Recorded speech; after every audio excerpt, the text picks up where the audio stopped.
dengan perbuatan dan kelalaian.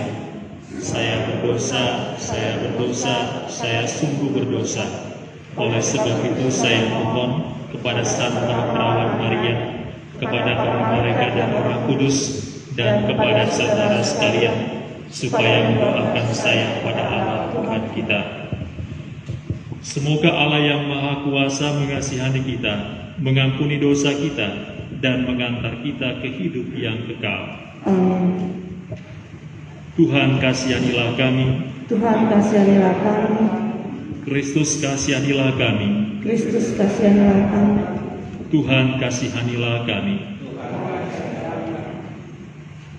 Kita juga mau berdoa dalam perayaan Ekaristi ini yang hari ini tepat berpulangnya Adrianus Batubara. Kita mohon kepada Tuhan, semoga ia juga dianugerahi Tuhan ikut serta dalam perjamuan abadi di surga. Dan juga semua keluarga peparti pecinta Batubara, Buru dan Bere yang telah mendahului kita berdoa secara khusus bagi mereka dalam perayaan Ekaristi ini. Marilah berdoa. Tuhan Allah kami, berkenankanlah kami menghormati Engkau dengan segenap akal budi dan mencintai semua manusia dengan kasih sejati, khususnya kami, Poparan Opucita Batubara, Buru dan Bere. Dengan pengantaran Yesus Kristus Putramu Tuhan kami, yang bersama dengan Dikau dalam persatuan Roh Kudus, hidup dan berkuasa Allah sepanjang segala masa. Amin.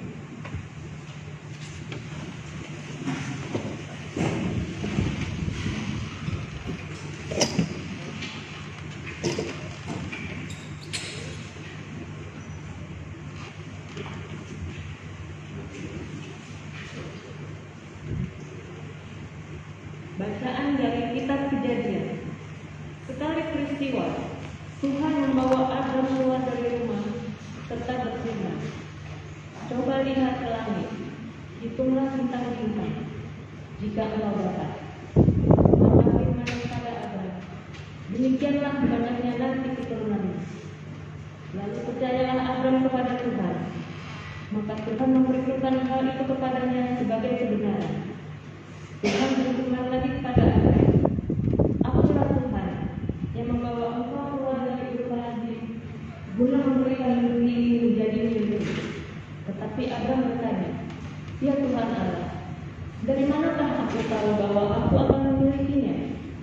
Firman Tuhan kepadanya, "Ambillah bagiku seekor lembu betina berumur 3 tahun, seekor kambing betina berumur 3 tahun, serta domba jantan berumur 3 tahun, seekor burung betutur, dan seekor anak burung merpati."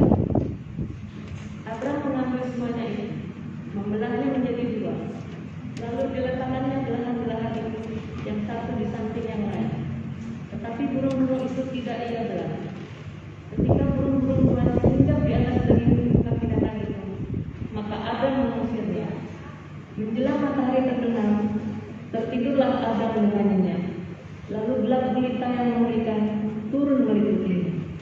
Ketika matahari telah terbenam dan hari menjadi gelap, kelihatanlah rapian yang berasap beserta suluh yang berapi lewat di antara belahan-belahan daging itu. Pada hari itulah Tuhan mengadakan perjanjian dengan Abram serta berfirman, "Kepada keturunanmu diberikan negeri ini, mulai dari sungai Mesir sampai ke sungai Efrat yang besar itu." Demikianlah sabda Tuhan. Syukur kepada Allah.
Kesudahan mereka ialah pembinaan Tuhan, mereka ialah kemuliaan mereka ialah hal-hal lain.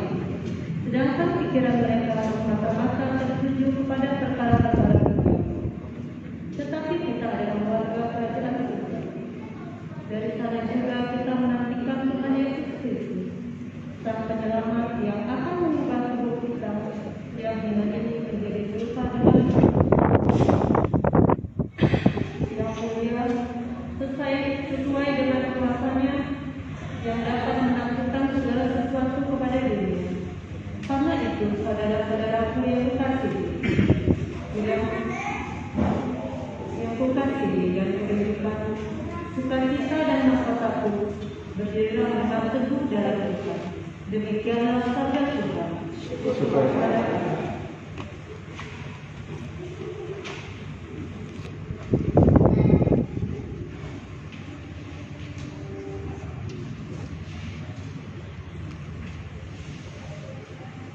Terpujilah Kristus Tuhan, Raja mulia dan kekal.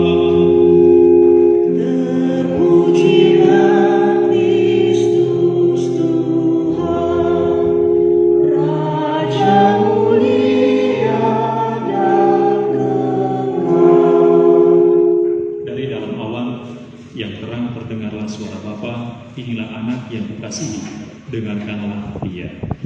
Terpujilah Kristus Tuhan, Raja mulia dan kekal. Tuhan bersamamu Dan bersama rohmu, Inilah Injil Tuhan kita Yesus Kristus menurut Lukas. dimuliakanlah Tuhan. Sekali peristiwa, Yesus membawa Petrus, Yohanes, dan Yakobus lalu naik ke atas gunung untuk berdoa.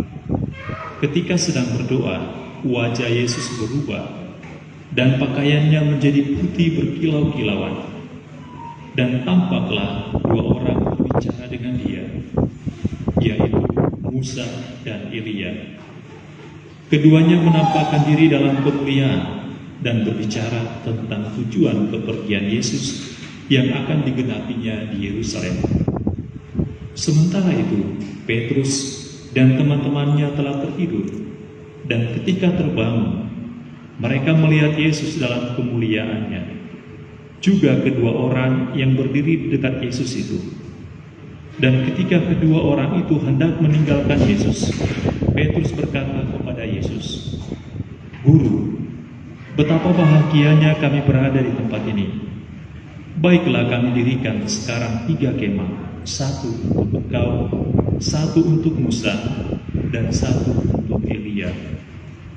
Tetapi Petrus tidak tahu apa yang dikatakannya itu. Sementara Petrus berkata demikian, datanglah awan menaungi mereka. Dan ketika masuk ke dalam awan itu, takutlah mereka. Maka terdengarlah suara dari dalam awan itu yang berkata, "Inilah anakku yang kupilih, dengarkanlah dia." Ketika suara itu terdengar, tampaklah Yesus tinggal seorang diri. Murid-murid itu merahasiakan semua itu. Dan pada masa itu, mereka tidak menceritakan kepada siapapun apa yang telah mereka lihat itu. Berbahagialah orang yang mendengarkan sabda Tuhan dan tekun melaksanakannya.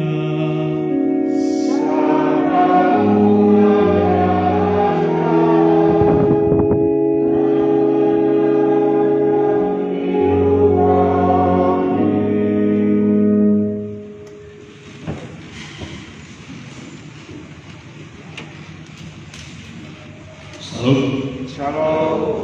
Bapak Ibu Saudara-saudari yang terkasih, di perayaan Ekaristi Dona tahun keempat Pencipta Batubara Guru dan Gereja ini, bacaan yang kita dengar adalah bacaan di Pekan Prapaskah yang kedua.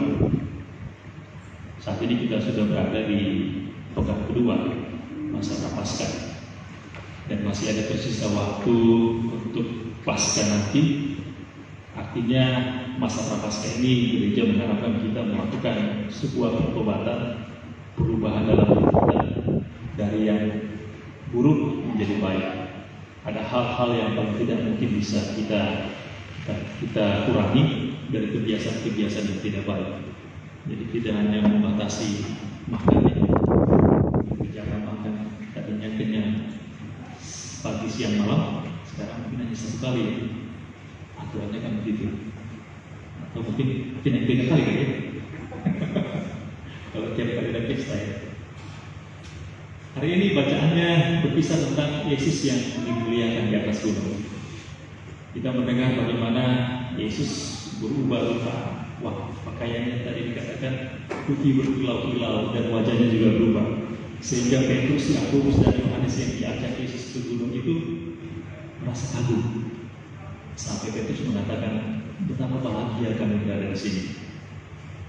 Jadi betul apa yang dikatakan oleh filsuf Aristoteles. Dia mengatakan seperti ini. Bentuk akhir dari tindakan manusia itu adalah mengejar kebahagiaan. Jadi apapun yang dia lakukan dalam hidupnya itu muaranya adalah kebahagiaan. Orang menikah itu ingin bahagia. Jadi kalau tidak bahagia, mungkin dia bertanya lagi tentang pernikahannya. Orang bekerja di salah satu kantor memutuskan untuk memilih bekerja di kantor ini karena dia ingin bahagia. Dia pergi keluar ingin bahagia juga. Jadi apapun yang kita lakukan selalu di dunia mengejar kebahagiaan. Jadi betul kata orang.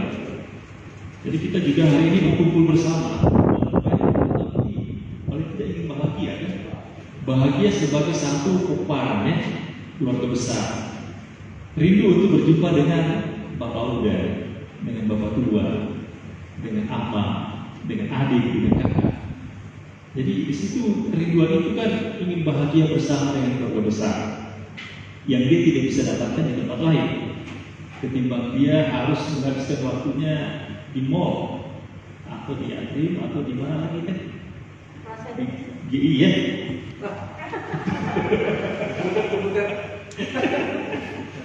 Artinya ada waktu yang seperti ini, tapi dia tinggalkan itu untuk apa? Untuk mengejar kebahagiaan bersama dengan keluarga besarnya. Itu salah satu yang dikatakan tadi, mengejar kebahagiaan tadi.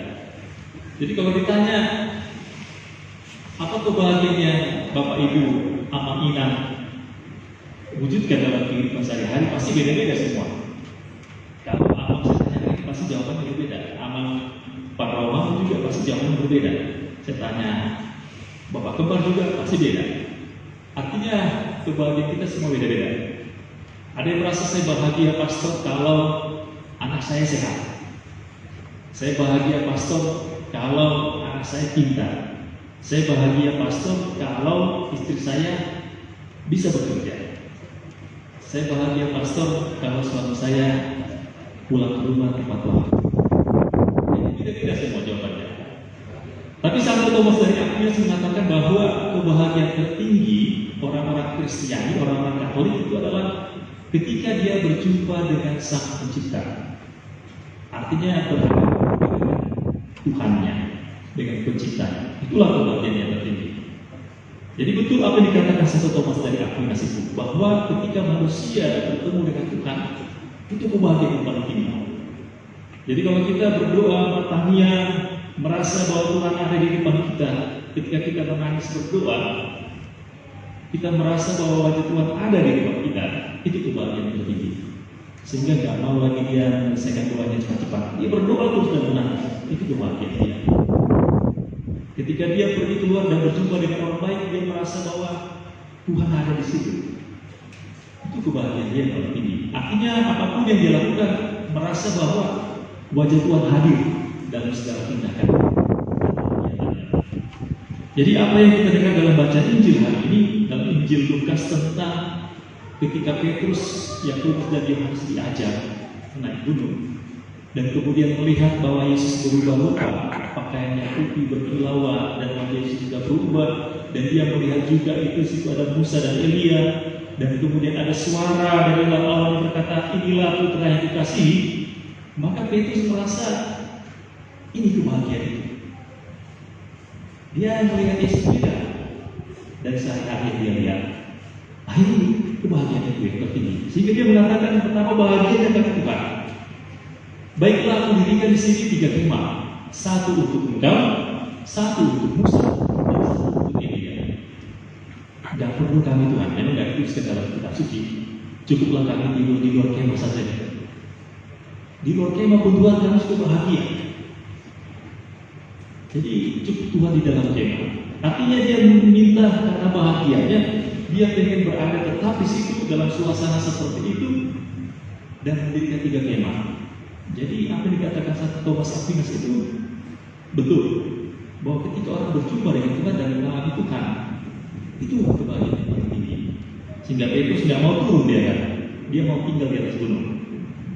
Bapak Ibu saudara-saudara yang dikasih, tapi kita dengar dalam baca Injil bahwa akhirnya kan Yesus tidak mau mengiyakan apa yang dilakukan Petrus.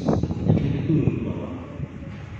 Yesus sudah menunjukkan sesuatu yang luhur dan mulia, bahwa goal atau tujuan hidup kita itu adalah bertemu dengan Tuhan nantinya. Tapi dimulai dari bawah lagi. Artinya turun. Kita harus turun ke bawah lagi. Artinya mulai dalam kehidupan, bertemu dengan realita. Saat ini kamu sudah melihat dan sudah mengejar kebahagiaan itu. Tapi yang abadi akan kamu alami setelah apa? Setelah kamu turun dari bawah. Artinya Yesus mengatakan bahwa akan ada perjalanan yang lebih panjang untuk sampai ke situ, yaitu perjalanan penderitaan. Kan dikatakan bahwa Yesus akan yang nanti akan kita rayakan pada masa utama ketika Yesus diarahkan masuk kota Yerusalem, dan saat itulah mulai penderitaan.